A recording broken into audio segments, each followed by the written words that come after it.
Ceiling fans are great, except when they begin wobbling. What causes that, and how can you fix it? First, check for dirt on the blades. Yes, even a small buildup can cause wobble. Use a sponge and household cleaner to get off the grime. Wobbling could also mean one or more of the blades are warped or cracked. Replace if necessary. If the blades look okay, check to see if they're out of alignment. You can do that by using a yardstick to measure from the upper tip of each blade to the ceiling. If the distance varies, check for loose screws where the blades are attached to their metal housings. Also, those housings sometimes get slightly bent from overzealous cleaning or whatever, and need to be gently bent back to their original position. If none of that works, you'd best head to the home center and pick up a blade balancing kit. They're only a few bucks, and if they help you solve the problem, there's no doubt you'll consider that money well spent. Get more info at bobvila.com and right here at home with me, Bob Vila.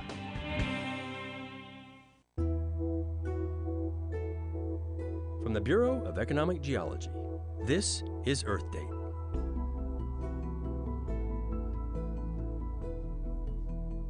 Picture in your mind a 1-gallon milk jug. Got it? Now imagine 12 of them lined up on a table. That's how much water the average American is carrying inside their body. 12 gallons. That's a lot of water. Every day we're exhaling water vapor, sweating or excreting water, and if we don't drink water or eat watery foods to replenish it, in as few as 3 days, we'd be dead. Water is very much a life or death issue to all humans and all living creatures. But for the most part, we take it for granted. Often when that happens, it's because we have an abundance of something. But do we really? Sure, we live on a blue planet.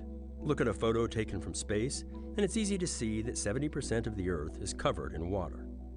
Take a closer look, though, and you'll see that number is misleading. Water, even groundwater, is really just on the surface of Earth. Oceans may seem deep to us, but they're incredibly shallow. Just a sliver-thin veneer compared to the massive diameter of the Earth. As a matter of fact, all the water on the entire planet would fit into a sphere the width of Texas, and the fresh water that we depend on is less than 1% of that. Fresh water is indeed a precious resource, and a topic you'll hear a lot more about on Earth Date.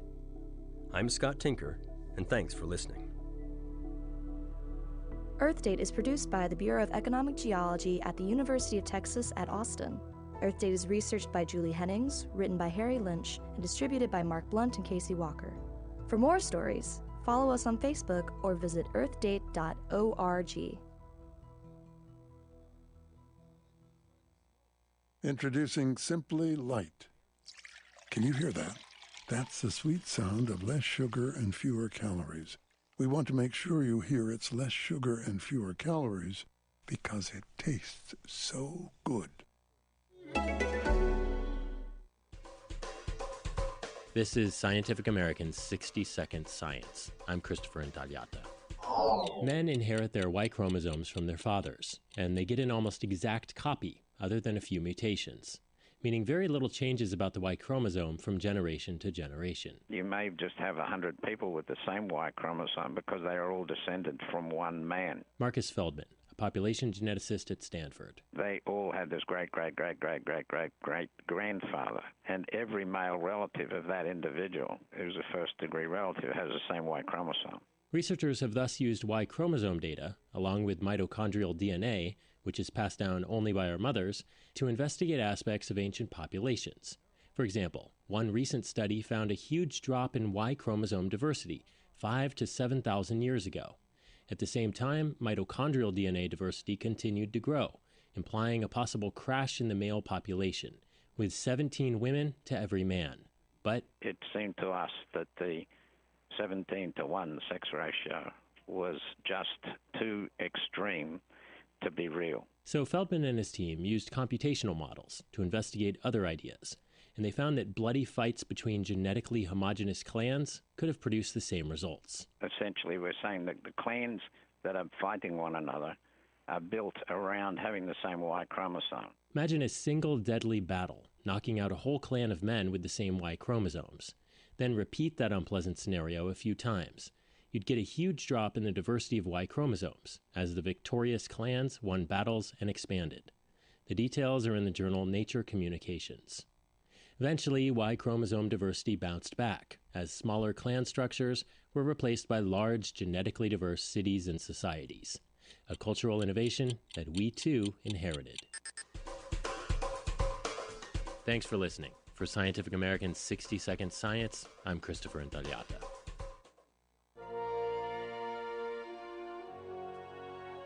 Exploring Science in the Sea.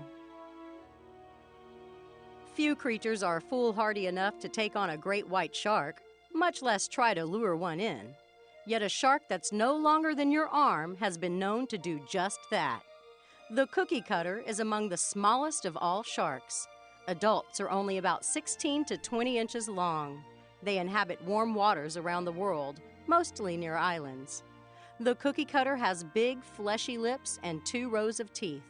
Those on the top are small and pointed, while those on the bottom are big and triangular. Each row of teeth is a complete unit.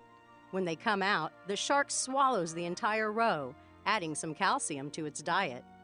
Sometimes the shark uses those teeth to nab prey that it eats whole, such as squid. At other times, though, it uses its lips to attach to a larger animal, such as a dolphin, whale, seal, or even another shark. It then grabs the victim with the top teeth and digs in with the bottom teeth. The little shark then twists its body all the way around, cutting out a circular patch of flesh, like a cookie. That doesn't usually kill the larger animal, but it sure does smart. The cookie cutter may even lure in the larger prey. Its underside is covered with organs that produce green light. So seen from below, the shark blends in with the lighter waters above, except for a small dark patch near its head, which a predator may think is a small fish. The larger animal then swoops in for a snack, only to have the cookie cutter latch on and grab its own snack, a fleshy morsel shaped like a cookie. For the University of Texas Marine Science Institute at Port Aransas, I'm Holly Brawley.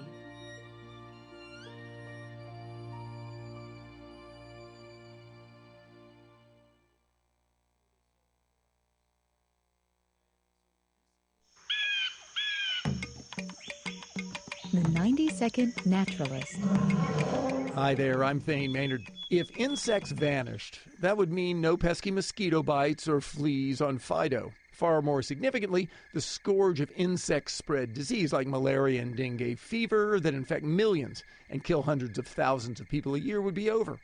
The irony, of course, is that if insects were to disappear, the world would fall apart and we would eventually starve to death. How come? For starters, approximately 80% of all the world's plant life are angiosperms, or flowering plants. In order to reproduce, these plants must have pollen physically transferred from a male anther to a female stigma within a flower. In rare instances, wind, water, or animals such as birds and bats do the trick, but the vast majority of pollinating work is done by insects, including bees, beetles, flies, and butterflies. The world would not just be a less leafy place in this insect apocalypse scenario. Between 50 and 90% of the human diet by both volume and calories comes directly from flowering plants. That's because angiosperms include staple grains like rice and wheat, as well as fruits and vegetables.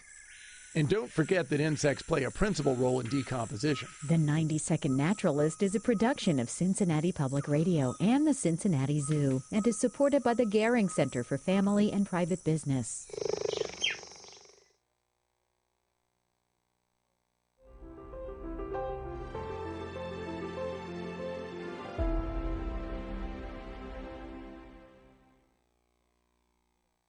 Hello, I'm here again, Raphael Davis with D&D Capital on Real Men of Real Estate. I'll be your host today, and I'm very, very excited because I'm in the studio with a dear friend of mine. I call him the General.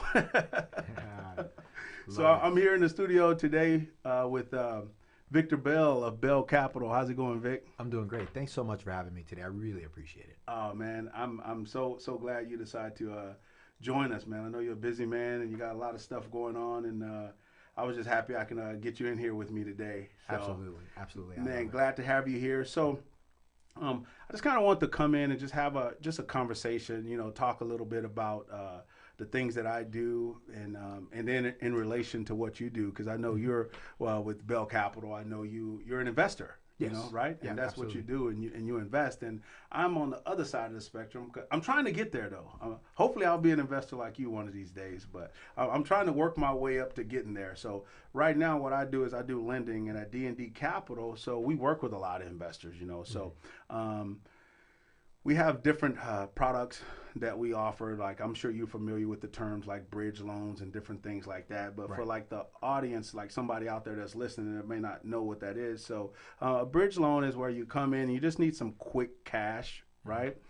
Usually it's an interest-only loan, you know, from the interest being like 12 months up to 24 months if you need to buy a property, you know, quickly. Basically, that's what it's for. So it's interest-only payments and everything like that. So I do that. We do bridge loans at D&D Capital. We do long-term rental loans at D&D Capital, which is very, very hot right now. It's a big, big market out there for this, just the long-term rental loans. I think probably in your space they call them the DCR. Is that how you do it in Debt coverage ratio? There it is, debt coverage ratio type loans, and just investing. We add an S in there, so we call it the debt service coverage ratio. Right. And but I think the percentages, still have to be about the same. We usually look around about the same. Okay, Yeah, they are. Yeah, it's like 1.2, 1.25. 1.2, 1.25, somewhere off in there. Okay, so why don't you introduce yourself to the audience out there and kind of let them know who you are, let them know about Bell Capital, and talk about that a little bit. Sure.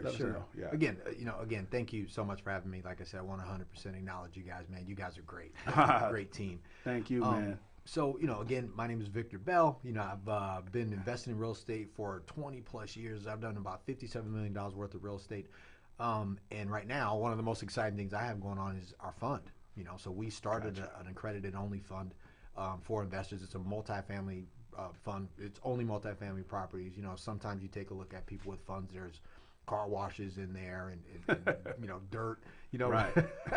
Not us. We're just multifamily apartment complexes, nice properties, B-class properties that are income producing, cash flowing from the day we get them. That's the target.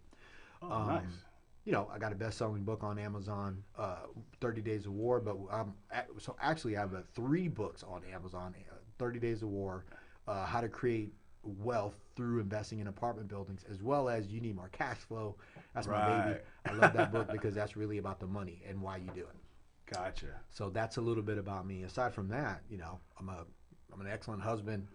I'm a great father. I'm probably a better father than I am a husband. I got to work on that. Sorry, babe. Gotcha.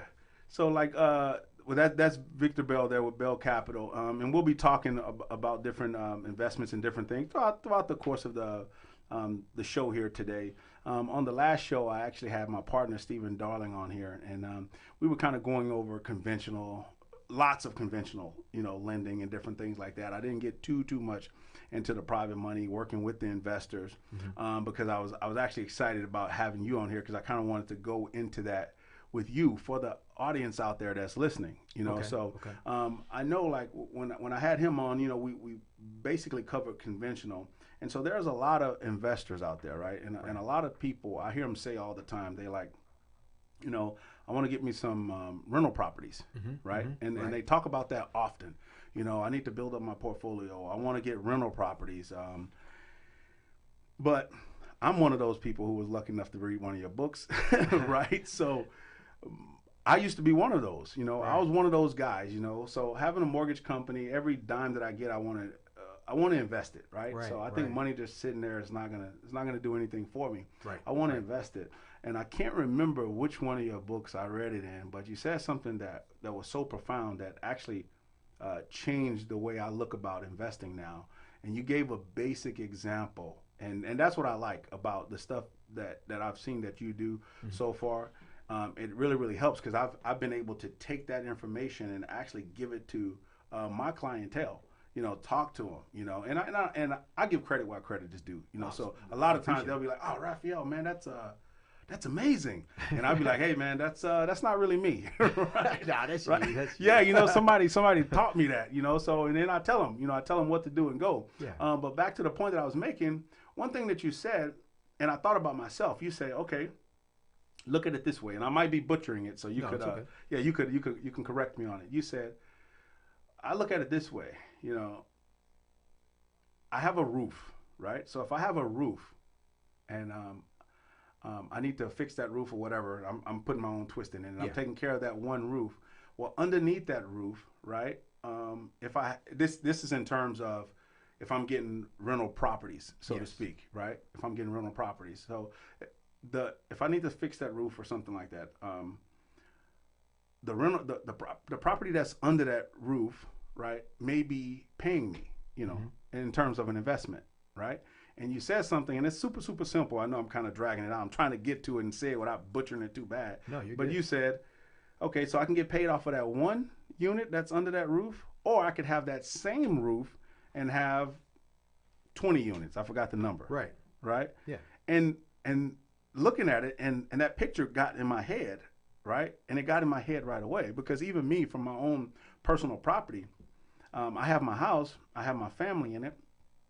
But let's just say, what if it was a quadplex or a duplex or 16 or 18 units, right? So right now I pay, you know, my mortgage for that one unit that's under that roof. Right. And when you said, why not have 100 units? I'll give you an example. Yeah. Under that roof, man, that changed. Units, if you had 100 units under 10 roofs, you're not paying for the roof. The tenants are. So that's a big difference. But like you said, but if it's your roof, you fixing the roof. If it's their roof, they're fixing the roof. And that's not against a tenant. We all need a place to live, right? Right. But as an investor, like you said, you're absolutely right. So like that's really the scale side of it. I mean, you can't create wealth without investing. And you need to invest in something that's going to build wealth. And for hundreds of years, thousands of years probably, wealth in this country has typically been created through someone taking money and or in exchange for money and investing in something that pays them every month, right? Right. For us, we're talking real estate, so naturally, if you buy an apartment complex, it just makes more sense to buy more units. You know, it's like having a business. I say it all the time. If you had a business and you only had one customer, right, every month you'd be struggling and worried. Well, how are we going to pay bills? But if you had a business, or let's say you bought a business, you were saying, I'm going to take $100,000, and $100,000 will buy you what, 3 times that. So let's say a $300,000 business, hypothetically, right? You know, you want at least 50 customers walking in, qualified customers, not just people looky-loos. Someone qualified to pay what you sell every month, because now you have a sustainable business. That's an investment that continues to pay you if you were to buy that business. And it's the same thing with real estate. And here's the nice part about it. So same thing, if you're a banker or a lender or a commercial person or a hard money lender, would you do bridge financing, whatever it is. Now, if I came to you and said, hey, you know what, Raph, I got this property. There's, it's a 50 unit building. It's been cash flowing. Everyone pays every month, and it's realistic. There's 50 units broken up into 10 whatever, right? Right. You as a lender are going to feel comfortable saying, okay, we're not looking at Victor as hard anymore. We're looking at the fact that this guy has about 50 people coming in consecutively every month to pay, right, and they're not going to not pay. You don't mind giving me financing. That bridge loan you're talking about makes more sense now, because now you're like, hey, I think he could pay us back. Absolutely. Right? Absolutely. It helps everybody when you look at it from that perspective. So you're absolutely right about that. It does make sense, because like, hey, I got one roof, or I got one roof with 10 people paying me every month. Because one roof, I'm paying it. Right. And that can get a little scary for people. Yeah, believe me, I know that. Especially one thing that I always joke with my my wife about, because for a while we were in an apartment, right. So when we were in an apartment on my way building, myself up to, to where I am today, we had a son and a daughter in that apartment, right? And I remember when we bought our first home, I think my garbage disposal broke, right? And I know that doesn't seem like it's a big deal. It does when you flick it and you got to go in the store and pay yes, it, change absolutely. I was not ready for it. I mean, because I started having to take care of everything myself. On top of that, everything that I was taking care of, I still had to pay my mortgage. Yes. And all the years we were in the apartment, I just pick up and call the maintenance man, call the super, and guess what? He'll come and fix it. I mean, I didn't care what it was. It could have been a doorknob. Right. Hey, like, man, hey, come call. And then so when it broke, it was funny. We laugh about it, because I was reaching for the phone for somebody to call, and I'm like, wait a minute, that's me. Yeah. So text myself. right. So the whole idea of that, man, everything changed, and I don't know if that was How to Create Wealth. Was it How to Create Wealth Through Apartment Building? I'm Yeah, not sure, it but was. that's what it was. It Man, was. I read that and I shared it with my my wife and my son, and I said, man, this right here is valuable. This right here is valuable. Which, you know, because of that, and even after reading that, I decided that I'm going to start, you know, really doing more multifamily lending. You know, because my partner and I, you know, we have a lot of, you know, millions of dollars to lend on. So I'm gonna really throw that in the mix. But okay, well, let's do this. So let's take a quick break. So we'll go to a commercial break, and then we'll come back here on the Real Man of Real Estate, and I'm sitting down having a conversation with the General, Victor Bell from Bell Capital. So we'll be right back after this break. Talk to you soon. Fire Up Connect is the most innovative business networking group, supporting and collaborating with a dozen of small businesses that are interested in building and establishing strong business connections, hosting educational live seminars while carrying out business and community-driven projects, as well as marketing programs as a part of its membership program. Fire Up Connect also offers virtual assistance with a wide range of services including inbound customer support, chat support, appointment setting and email management, graphic designing, video editing, web design and development, social media marketing, e-commerce solution, content writing and much more. For more information, head on over to www.fireupconnect.com. Fire Up Connect, helping success stories unfold every day.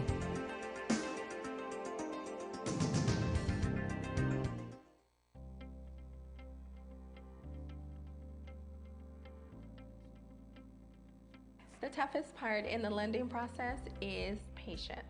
Like I tell all my clients, once you get those keys in hand, it'll all be worth it. Everything that they said they were going to do, they did. I saved so much money working with First Lending Solutions. I love my new house. I couldn't be happier. So reach out to me at First Lending Solutions so I can help you get started. You can contact Defina Miller with First Lending Solutions at 951-973-0123, definamillermortgage.com. I love how New School is able to help me greatly with my career. Because they actually have experience working in the field. The greatest thing about New School is the fact that there are so many different disciplines, which allows you to really understand and get a good insight into different types of design. And I think it's that whole changing mindset of what design can really do for a city, and this is kind of the place to be. This environment cultivates creative thinking. Hi, this is Steve Matley. As a construction professional, I know the importance of selecting the right contractor for the job. Power Solar employs only professional installers. Power Solar will provide a knowledgeable consultant to help analyze your current electric bill, identify site placement, and correct solar technology for your home. Contact KCAA producer at gmail.com for a free financial savings proposal with no obligation, or call 951-551-1350 and ask for Ken. Again, that's KCAA producer at gmail.com or 951-551-1350 and ask for Ken.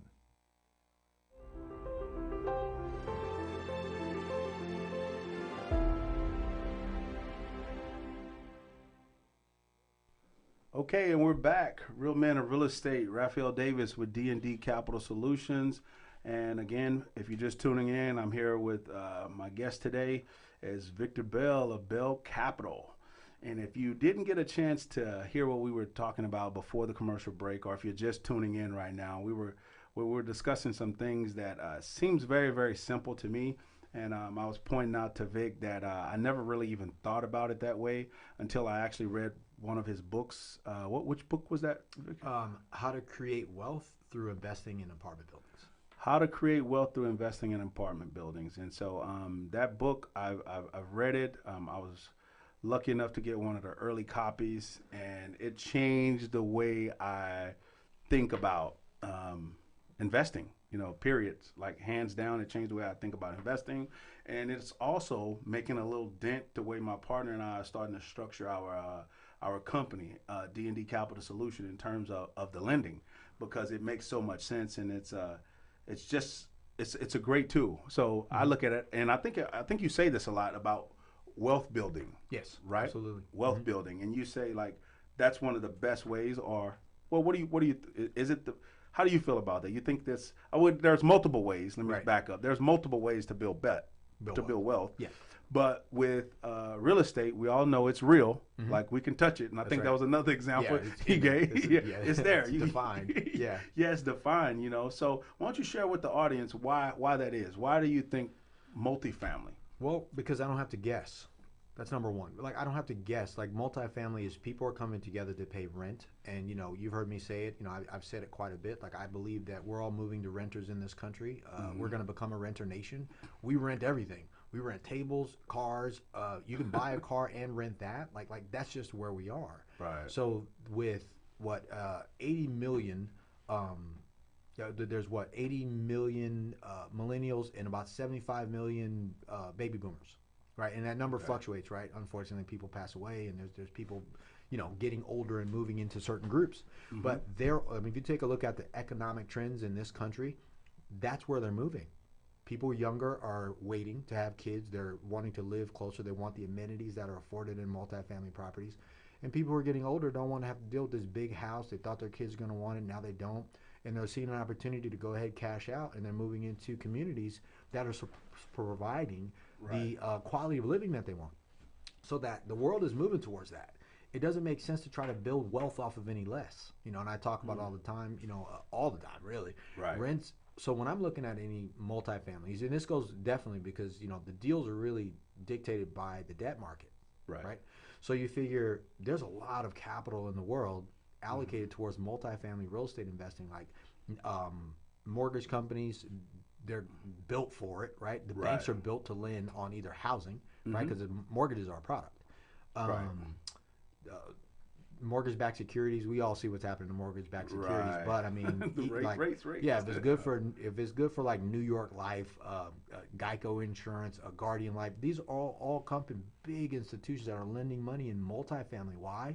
Because they know for a fact that they're going to put their money in this thing, in these type of products, and they're going to continue to pay out over and over and over again, no matter what the benefits are that they're offering their consumers, right? Because it's a safe place to park money, and if it's safe enough for New York Life, it's got to be safe enough for Victor and Raph. You know, from that perspective. So the fact that everybody's moving towards rentals, the fact that money is allocated towards these specific asset class, and the only way to really create wealth is to invest. You can't just work your way into wealth. You know, I don't know anybody doing that. So at some point, you're going to work your way into wealth, have money to invest in something that's now no longer guessing. I don't want to guess at what's going to happen with the stock market 20 years from now or 30 years from now. I'm really not guessing with real estate. I know somebody's going to live in a good piece of property in a good location and still rent. You know, and you heard me say it. I eat my own dog food. I'm a renter. I still rent. It doesn't make sense. Even in the past, I've never just bought my own home. I own a lot of real estate. But for us in the path that we're on, my goal is to create wealth, and any money I get, I dump it back into my business. I dump it back into real estate. That's how it's always gone for us. Because I know for us anyways, that is the number one wealth builder. And if anything, I want to leave something to my kids, my grandkids, my great-great-grandkids, people beyond me. And I know real estate in a good location with a good piece of property that's large enough where people will continue to want to live there and pay. It's going to be there. It's going to continue to pay our families long after. And that's really the target. It's not, you know, I want to get wealthy for sure. You know, I like that.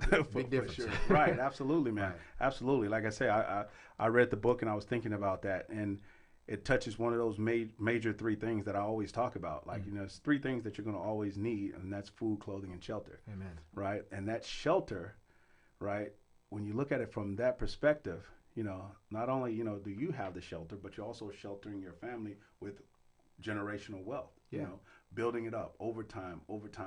So I have to tell you, man, I did a few loans like for multifamily.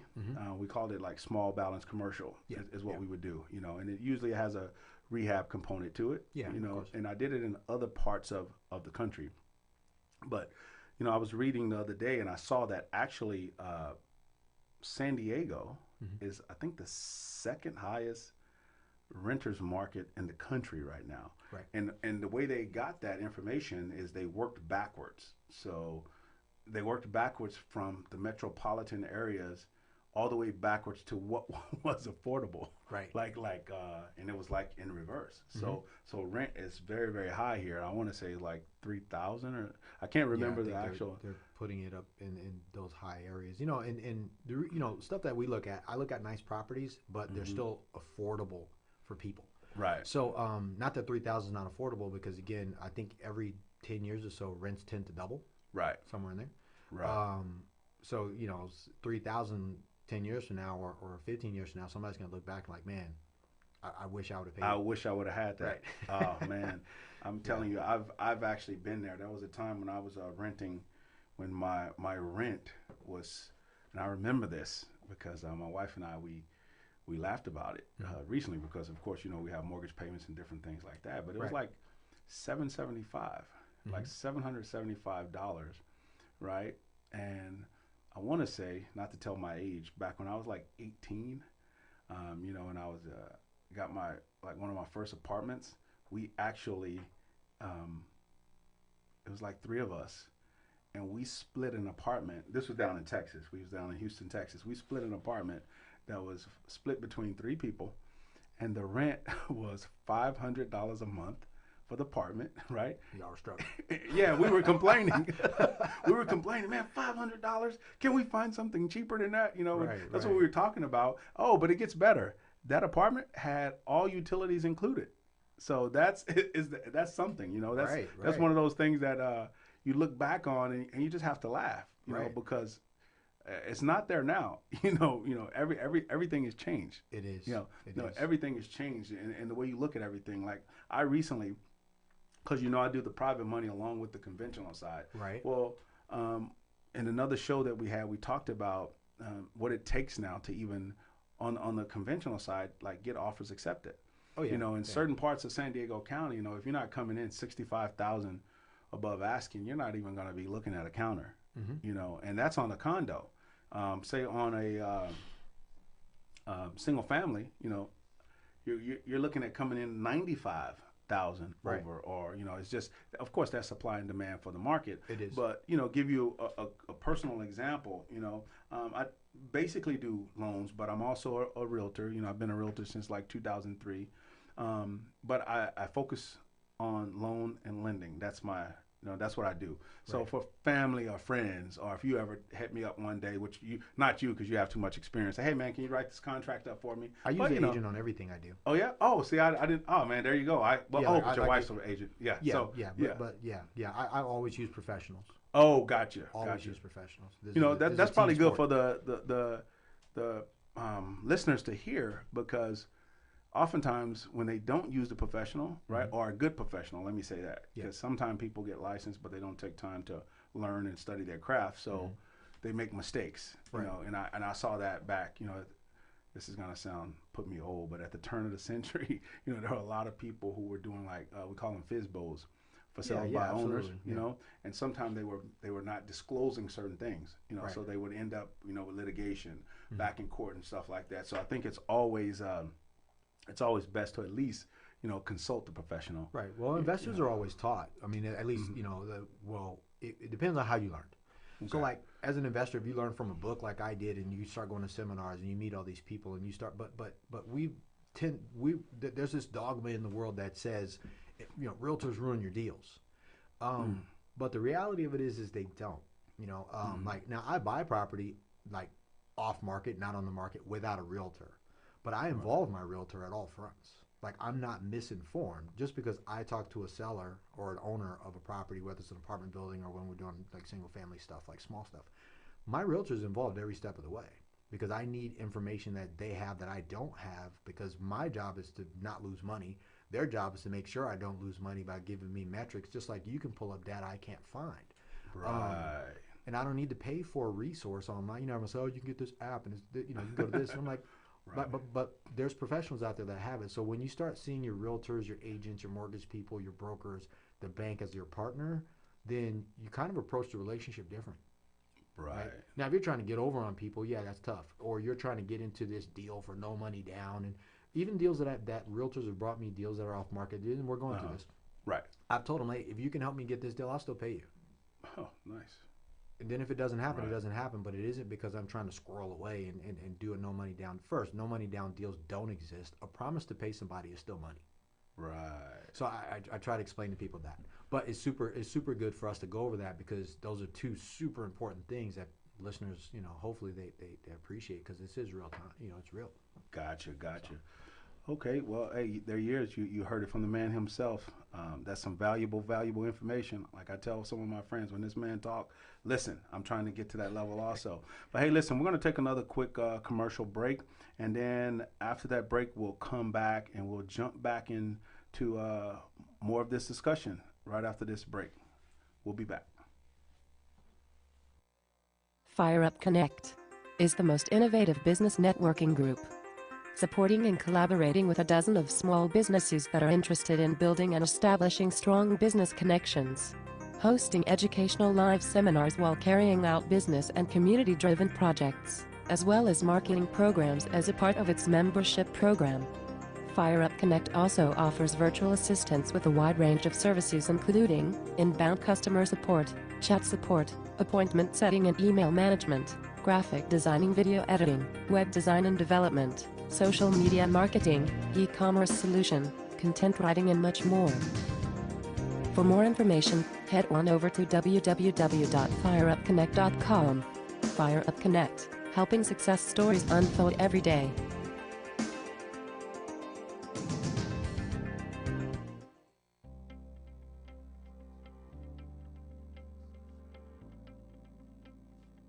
The toughest part in the lending process is patience.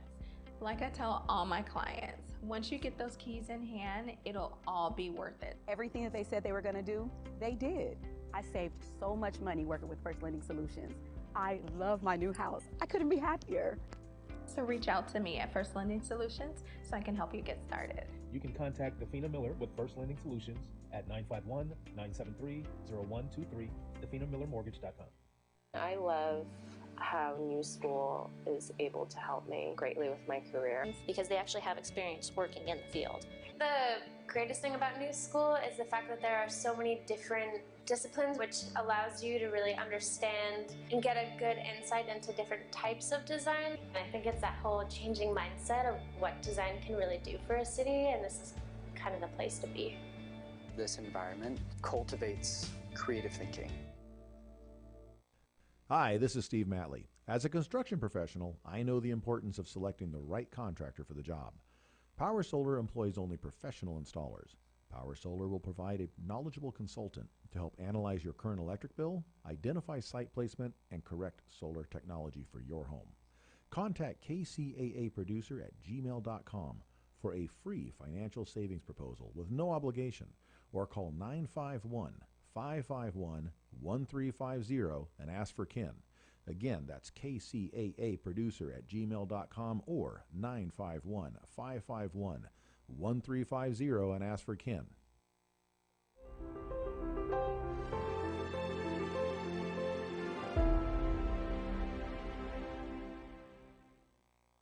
And we're back. Raphael Davis, real man of real estate, here with the General, Victor Bell of Bell Capital. So if you're just tuning in, we've been having a great conversation, and we're going to dive back into that conversation, kind of where we left off. And when we left off before the break, Vic was talking about, even though he's an investor, he's a full-time investor.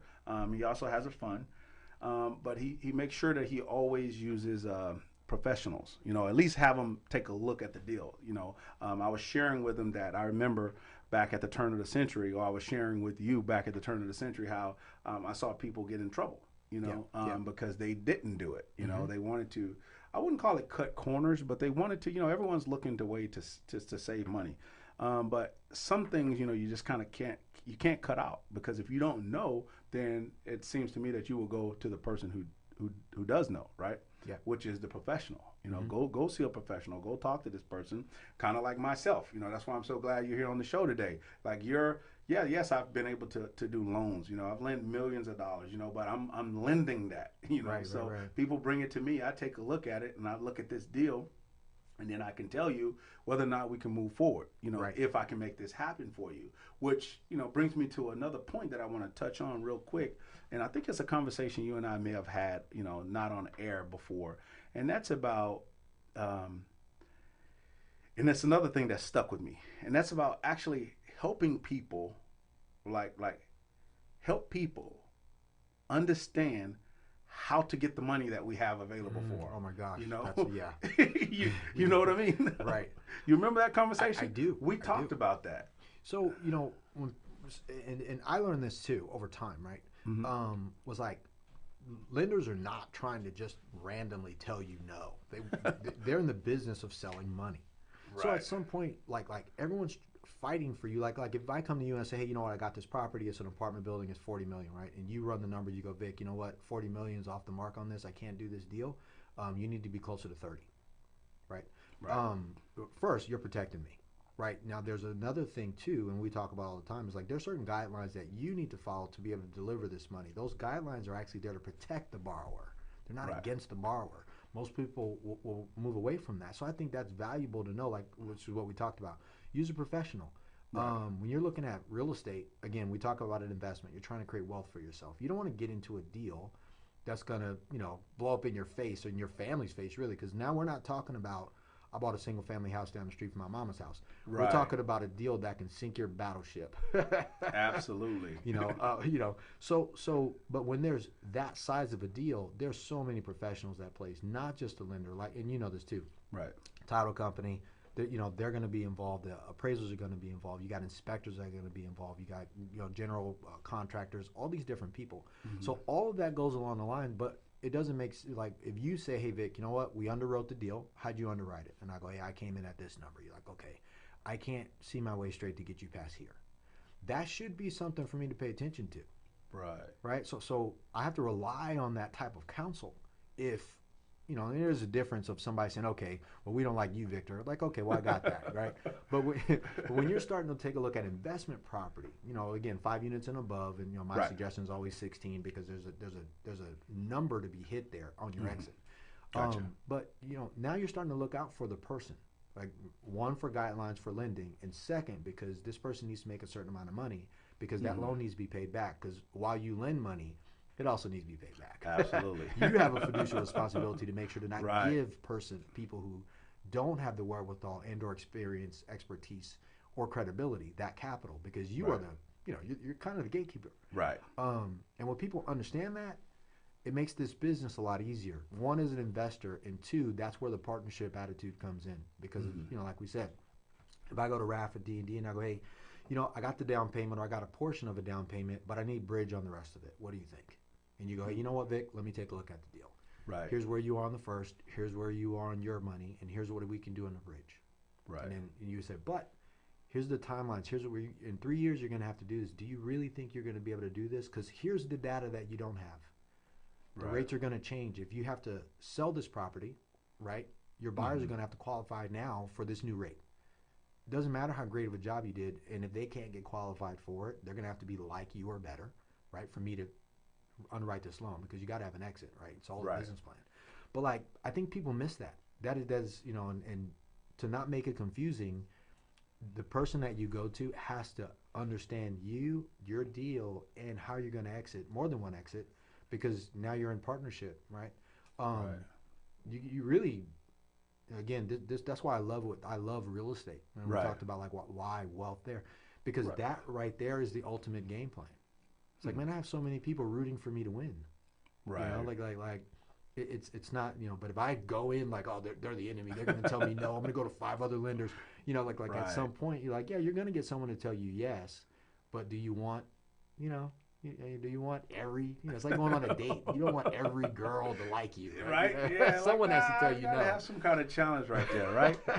That's, I think that's what you're saying is so valuable, because it's how you look at the relationship. It is. And I think that's kind of how sometimes people, they go in and they're not even, they don't realize that, so they're already looking at it from the wrong point of view, right? And I would say, I hate to use the word negative, they kind of come in with a negative type mentality, when it shouldn't be, Yeah, well, it is negative, right? Yeah. It shouldn't be. It should be positive because they have to realize that all those checks and balances is in place to actually take care of them. You know, Absolutely. You know, it's in place to take care of them because there was a time when some things wasn't, you know, in place, right? And so people were getting railroaded, you know, big time, you know. So, man, I think that's valuable to look at. And anybody out there that's listening, that's hearing that, start looking at it, you know, as almost as if they're, you know, they're your partners in this because you're going to them to get the money. They're going to take care of me if stuff is not right or if my numbers are off, even if I really want this, because a lot of times, you know, people buy from, you know, an emotional standpoint, especially on the conventional. Like when I do, you know, residential home loans, you know, like I remember times before I was doing loans when I was a realtor, you know, I would go show property, and I've had a husband and wife, you know, get so emotional about an island kitchen.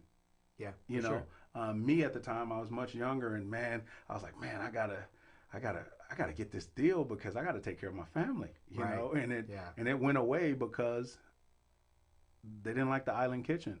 You know, I was on a deal, you know, a very, very, I would call it a high-end realty deal. It was about $4.5 million. It was a specialty house. This is just one of my little personal stories I'll throw out there. It was a special house, and it was beautiful. You walk in, and when you're outside the house, you look at it, and it looks like it's just a big house. But when you walk through this big, gigantic, huge, humongous front door, it was just an open courtyard, right? And so now you can see the stars and everything, and it was laid out like some kind of museum, and it was actually beautiful, right? So I'm looking at it, I'm like, man, wow, this is nice. And the rooms went up around the side, almost like a hotel. It was a special build.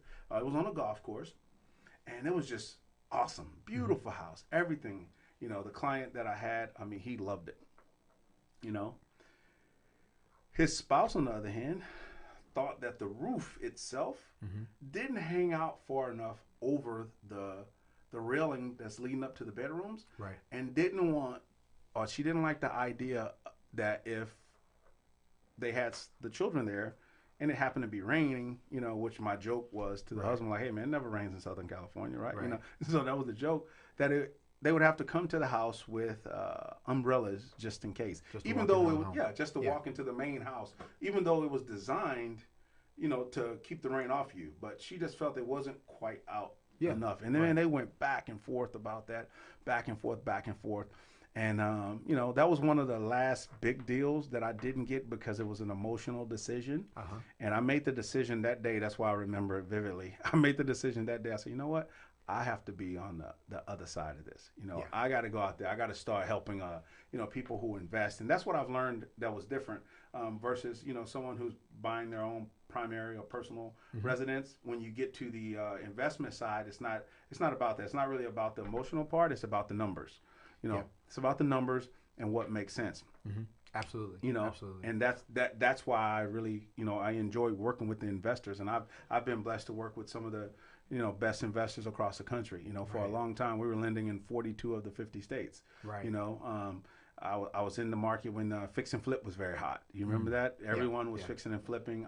I could still do the fix and flip loans. I just personally haven't seen many here in the San Diego area. You know, I have seen some down in like Texas and other parts. You know, which is one of the things that we do at D&D Capital. You know, we'll do your fix and flip loan. You know, we'll end up to 90. If you have experience, we'll end up to 90% of the purchase price, 100% of the rehab. You know, we'll give the construction, do a construction holdback draw. So if any of your investors out there that are interested in some non-owner occupied financing, you know, I have you guys covered.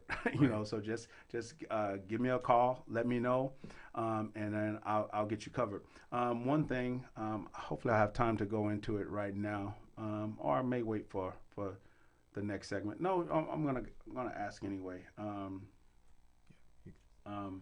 Well, yeah, don't have a. I was going to say too, like one, you know, to piggyback off of what you said too. I mean, a good investor, you know, or at least anybody, even just getting started, if you're listening, the most important part about your deal is the debt. So whether it's you getting a specific type of debt to go into that deal, or I mean, because I mean, we get paid when we sell. Right. So naturally, you got to consider the other person, whether they're a retail person, they're going to buy it, like you said, they're going to buy mostly, move into it and love it. They're going to come in with some form of financing. Even somebody with all cash, later is going to refinance and take their own cash out. So there's always this awareness of like, how is this going to be paid for? Financing. And, it's not the deal. It's the debt. Right. Right? So, again, it's one of those deals that's super important. So everything you share, man, I think that's the most valuable information people can take from this whole call. Absolutely, man. Okay, well, listen, we're going to go off into another quick break here with the Real Man of Real Estate, and we'll be back shortly talking with Raphael Davis and Victor Bell of Bell Capital. Talk to you soon. Fire Up Connect is the most innovative business networking group, supporting and collaborating with a dozen of small businesses that are interested in building and establishing strong business connections, hosting educational live seminars while carrying out business and community-driven projects, as well as marketing programs as a part of its membership program. Fire Up Connect also offers virtual assistance with a wide range of services including inbound customer support, chat support, appointment setting and email management, graphic designing, video editing, web design and development, social media marketing, e-commerce solution, content writing, and much more. For more information, head on over to www.fireupconnect.com. Fire Up Connect, helping success stories unfold every day.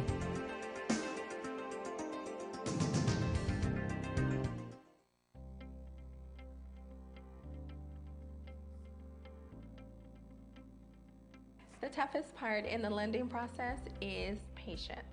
Like I tell all my clients, once you get those keys in hand, it'll all be worth it. Everything that they said they were going to do, they did. I saved so much money working with First Lending Solutions. I love my new house. I couldn't be happier. So reach out to me at First Lending Solutions so I can help you get started. You can contact Defina Miller with First Lending Solutions at 951-973-0123, definamillermortgage.com. I love how New School is able to help me greatly with my career because they actually have experience working in the field. The greatest thing about New School is the fact that there are so many different disciplines, which allows you to really understand and get a good insight into different types of design. And I think it's that whole changing mindset of what design can really do for a city, and this is kind of the place to be. This environment cultivates creative thinking. Hi, this is Steve Matley. As a construction professional, I know the importance of selecting the right contractor for the job. Power Solar employs only professional installers. Power Solar will provide a knowledgeable consultant to help analyze your current electric bill, identify site placement, and correct solar technology for your home. Contact KCAA producer at gmail.com for a free financial savings proposal with no obligation, or call 951-551-1350 and ask for Ken. Again, that's KCAA producer at gmail.com or 951-551-1350 and ask for Ken.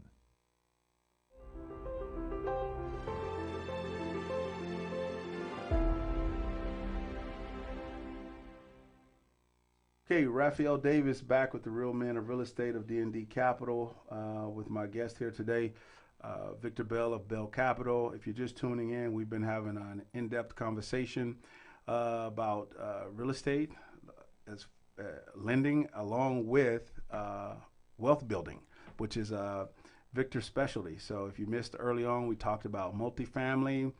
We talked about why multifamily, is a very, very good tool to create wealth for your family. Vic, you want to chime in on that really fast for anyone that may be just tuning in right now? Yeah, absolutely.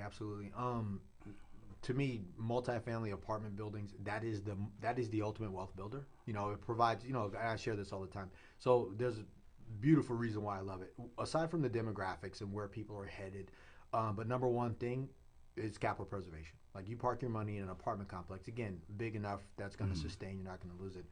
That's Warren Buffett, number one rule of investing. Right. Don't lose money, right? Number two, don't lose money. Gotcha.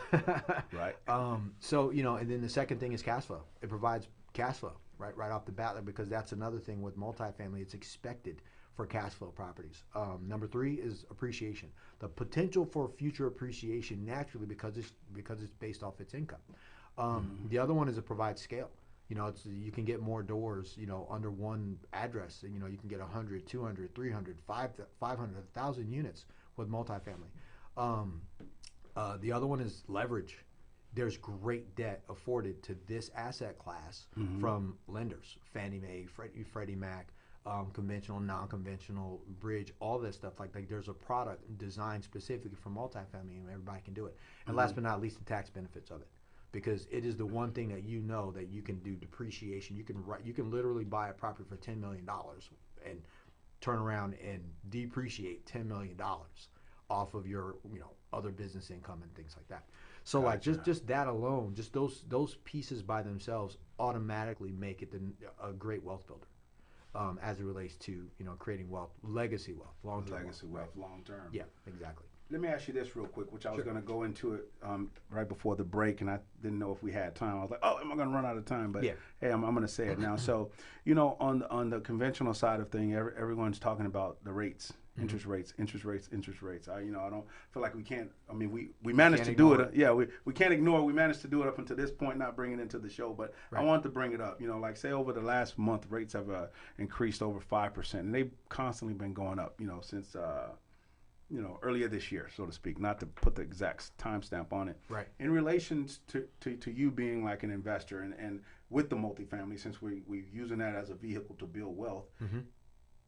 We know all the reasons why we should invest in multifamily. Does interest rates, does that come into play on that side of the house? Yeah, absolutely. On the other side? Yeah, okay. For sure. I mean, it just means you have to underwrite differently. I mean, you're not gonna not buy real estate. You're gonna underwrite based on the new rate that goes along based on the income. And if that means you got to raise more money, put more money down, then that's where you're at. But you're not gonna not play. Gotcha. Right. So it's not. Again, working with investors, it's a little different. So you just make the adjustment, and that's kind of like that piece I was talking about earlier with the emotion. How people kind of get emotional with it. So on the investment side, it's safe to say that you don't really get emotional about it. You just make the adjustment. That's absolutely right. You just make the adjustment. Yeah. Or I think I heard you say this before. Build a bigger ship. Yeah, exactly. Like just build a bigger ship, right? Like when you know that's what's coming. Okay, there's some adjustments you need to make. Are you going to sit on the sidelines or in the stands and you're going to watch the game, or are you going to stay in the field? And if you know that, then you just underwrite. You get with your, like we said, we give your partners. You go, hey, where are the rates going? How would you underwrite this deal based on what you see coming up? And then you make those accordingly. And it's not like you don't know, and it's not like some other owner who has multifamily isn't aware of what's happening, because when they transition out of that property, they're going to 1031 exchange into something else. They're under the same constraints, so we're all in the game. So like you said, and be honest with you, if the rates go to 12%, nobody wants that. But the reality of it is, if you can't get money and 12% is the rate, that's the cheapest money you're going to ever get, right? Right. Period. Right. So it just depends on what side of the fence you want to sit on. So that's a great question, man. I think people, that's a concern of people, but the cost of money has always been a topic for hundreds of years. Right. And if you look at what's happened in this country, people have not stopped investing because of the cost of capital. As a matter of fact, it's actually helped everyone. Gotcha. Well, hey, that's definitely a way to look at it, and it's definitely true. And people will continue to invest. Houses and apartments and everything else will always be bought and sold. People need housing. Yeah, it's not going to stop. It goes back to that whole food, clothing, and shelter thing. Well, listen, if I haven't already given it out, Raphael Davis, I'm the co-founder and CEO of D&D Capital Solutions. You can reach us online at www.ddcapital.biz. Again, that's www.ddcapital.biz. And I'll let Victor give you his information really quick. Oh, yeah, sure. You can go to victorbell.com. That's my website. You can get all the information about it. You can Google Victor Bell Real Estate. You can Google Victor Bell Capital, or you can go to bell-capital.com. That's our website for our real estate. Bell.capital. Bell-capital.com. Bell-capital.com. And when in doubt, go to victorbell.com, and there's a link there for Bell Capital as well. You can see everything we got, books, programs, any information about me, anything I can do to help anybody or have any questions. That's great. But in the interim of this, I mean, everybody should really take a look at what you guys are doing at D&D Capital. I mean, I think it's great. It's a godsend for a lot of investors out there that are trying to get into the real estate or grow their portfolio. Definitely. Oh yeah, absolutely. And we have the capital there. So if you guys are out there and you're listening, please keep that in mind. Come and visit us. I have Victor on the show because this is valuable information. And if you guys ever tuned into any other show that you may have seen me on or something that I've done, because I have a tendency to be kind of all over the place these days, but you'll see that I'm all about helping people, right? And this is a proof of it, because what you have is so valuable for everyone. Yes, yes, we want to lend, but I mean, this can change people like it did me. Just reading a few things and looking at the roof as an example, man, that was a huge eye opener. And I've been in this business. This is 1050 AM, KCAA Loma Linda, and 106.5 FM, Yucaipa.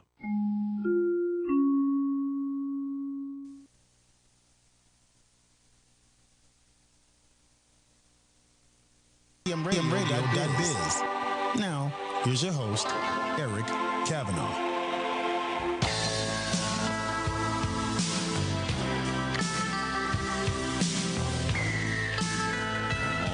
Ladies and gentlemen, hello and welcome back once again to the longest running show in the world about data. It's called DM Radio. Yours truly, Eric Kavanaugh here. And folks, we have an all-star cast for you today on the show.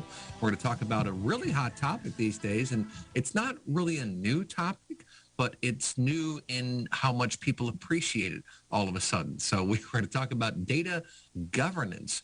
What gets governed, what data gets governed, the fact is it's the data that matters, right? So these days, that data is a lot of data. So for the layman out there listening and wondering, data governance, what on earth is that? Basically, what it boils down to is finding policies and protocols for being able to responsibly manage information as an asset. So which analyst should have access to this data versus that data? Maybe someone should have access to financial data, but not personally identifiable information, PII. Maybe someone should have access to marketing data, but not sales data, salary data, things of this nature. There are all sorts of data types. And for the right analyst who has the right authority and the right seniority, if you will, yes, that person should get